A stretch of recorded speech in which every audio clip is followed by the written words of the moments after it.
What is going on, IF Warriors? It's your boy Edward V, and today we're going to talk about being scared to lower your calories when intermittent fasting.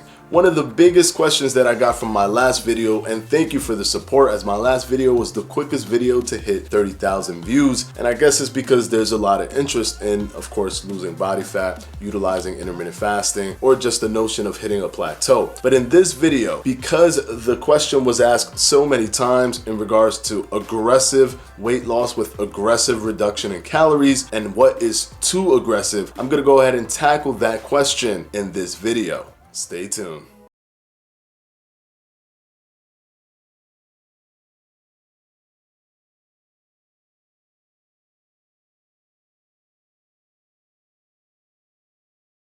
You're doing intermittent fasting, but you don't want to lower your metabolism, or you don't want to slow down your metabolism. Now understand that metabolic adaptation is something that can occur when you're losing weight, because your body is always trying to defend itself. It's trying to prevent you from putting yourself in a death situation, potentially facing death because you have no body fat in reserve. Please understand that your body's not just putting body fat on your body to make you look bad. It's putting it there because it wants to protect you. So how to combat metabolic adaptation? How to not be too aggressive with reducing your calories? Number one thing you want to focus on is that you do want to implement an intermittent fasting protocol. And the reason that I say this is because intermittent fasting has been shown to retain muscle better than just caloric restriction. If you didn't know what can protect your metabolic rate the best is lean mass. So if you can protect lean mass, then you're in a better position to protect your metabolic rate, because lean mass is the primary driver for your metabolic rate. But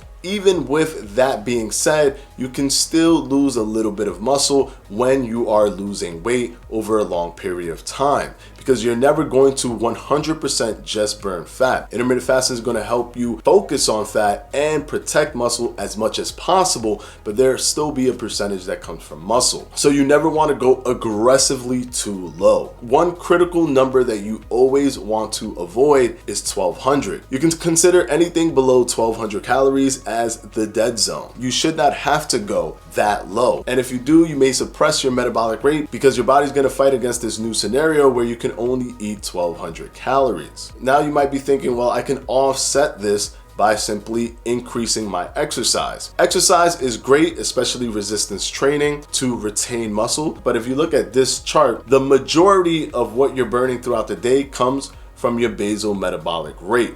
The resting energy expenditure, stuff that you cannot control, things like your lungs, your liver, your internal organs, your brain, those things that run basically on their own without your input. Other things that will contribute to your energy expenditure is normal daily activity. Just going around doing the normal daily stuff actually attributes to more calorie burn than exercise. And if you look at the top, EAT, it doesn't stand for eating, it stands for exercise activity thermogenesis. It is the smallest amount of energy expenditure that you can produce throughout the day. So if you're trying to offset any metabolic adaptation by simply working out really hard at the gym, just know that this is how much of a dent you're putting in the overall energy burn for the day. Use the TDEE, which is the total daily energy expenditure calculator. You can find that anywhere. You can Google it, put in your information, put in how much you work out, your height, your weight, and it'll give you a calorie number that will put you at maintenance. You want to go below that number. I would recommend going 500 calories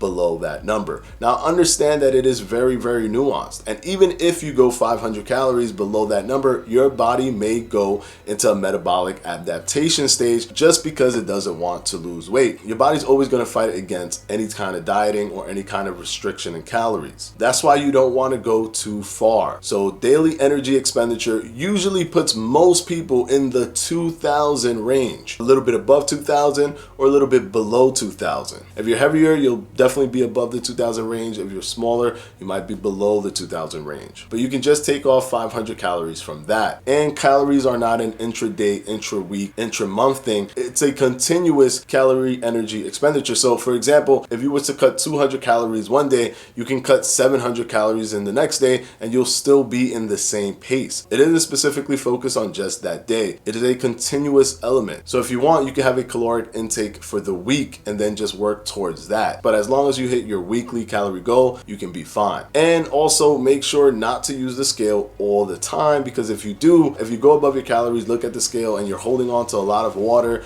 or you're just bloated, the scale might show that you've increased 3 pounds, 4 pounds, and it may make you feel like you've ruined all of your progress, but that's not the case. Stick to the calorie deficit and you should be fine. Remember, you don't want to go below the dead zone, which is 1200 calories. You want to find out what your TDEE is. Whatever that number is, if you work out 3 days, plug that in to the calculator so that it can tell you a generalized number so that you can have an idea. It's never going to be perfect, but it's going to put you in the range so that you can have an idea. At that point, you can take 500 calories off of that so that you can go ahead and lose weight, or you can leave it the way it is so that you can maintain weight if that's what you're looking to do. Understand that there will always be a little bit of muscle tissue that's involved in weight loss, and there's always going to be a slight metabolic adaptation phase. The important thing is that you don't reduce too aggressively by reducing 500 from the TDEE. Once you reach the goal weight that you're looking for, if you don't want to just put on the weight because your body has slowly adapted metabolically, regardless of how you do it, whenever you reduce calories, you're going to have some sort of metabolic adaptation. But even though that happens, if you want to come back up, don't just go into your caloric maintenance phase. Look at what your caloric maintenance is. Let's say your new caloric maintenance is now 2,100 calories based off of the weight that you have now. Then do it in reverse, incrementally adding 100 calories. So one day you eat 1,700 calories, then you eat 1,800 calories, then you eat 1,900 calories, and then you eat 2,000 calories, and then you eat 2,100 calories, and you stay within that range. If you go a little bit above, if you go a little bit below, you'll be floating still at the maintenance level that you're at. Also, make sure to have a specific weight goal. And when you reach that goal, look at your body, see if everything's okay, see if you're kind of where you want to be, and then make a decision that this is where you want to be. A lot of people tend to be on a diet forever and never get off of the diet, or never want to get off of the diet and are constantly trying to be in a diet. Try to have a specific point where you stop so that you're not consistently just being at a caloric deficit. You want to get your body back to maintenance level so that you're not negatively impacting your metabolic rate for too long. So be strategic about it. Pick a specific weight goal, hit that goal, and then gradually come back to your maintenance level. That's how you can protect your metabolic rate as much as you can. Hopefully this video was helpful for you guys. I know you guys have had a lot of questions in regards to your calories being too low, and I'm hoping that this broke it down as best as possible to give you that tool that you can use to go ahead and tackle this problem. And of course, I want to thank my patrons for my Patreon. I'm going to go ahead and put the names right up here.